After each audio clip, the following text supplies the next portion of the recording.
Let's talk about how to get rid of swollen legs, ankles, and feet.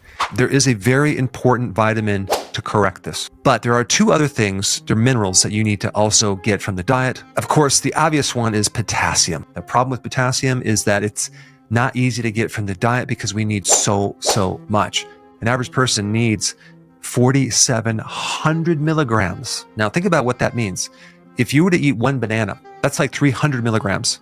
So how many times does 300 go into 4,700? Let's take a look. You would have to consume 15.6 bananas every day just to get your potassium. But the problem with that is that's going to be hard, and also that's a lot of sugar.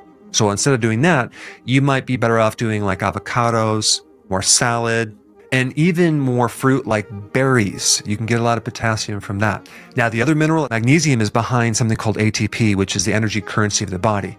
And yes, you're going to get cramps if you have magnesium problems, but also you're going to have a lack of energy. So to get magnesium, you probably need to consume more pumpkin seeds or sunflower seeds, as well as leafy greens. But you don't need 4,700 like potassium. You need about 420 milligrams of magnesium. You can also get both of these from a good electrolyte powder, but just make sure that the electrolyte powder is high quality and it doesn't have the hidden sugars. All right, so that will fix the pump. But the very reason why the pump went bad is what we want to talk about next.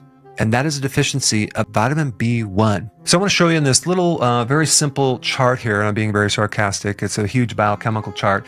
You can see all this chemistry stuff going on right here and this stuff right here. When you eat sugar in the body, it starts here and then it has to be broken down into a smaller sugar molecule called glucose. And then it has to enter the machine to be turned into energy.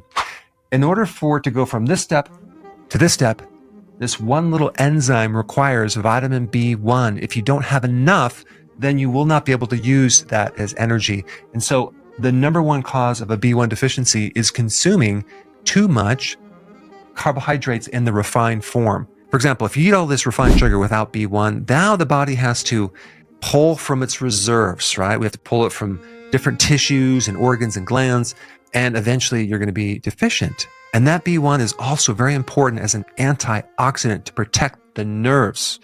This is why when you run out of B1, you get what's called peripheral neuropathy, which is tingling and numbness and burning on the bottom of your feet. The point is that B1 is so important in carbohydrate metabolism and protecting you against a lot of carbohydrates.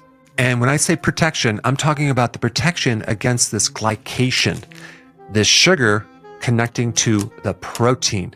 B1 keeps these apart so you don't destroy your blood cells and you have good circulation. Because you have to realize as soon as that connects to it, it's permanent. Okay, it's not coming off. So magnesium, potassium, and B1 is the solution to swollen ankles, but you also have to get the sugar out of the diet because as soon as you go back to eating the refined carbohydrates, guess what? The swelling comes back.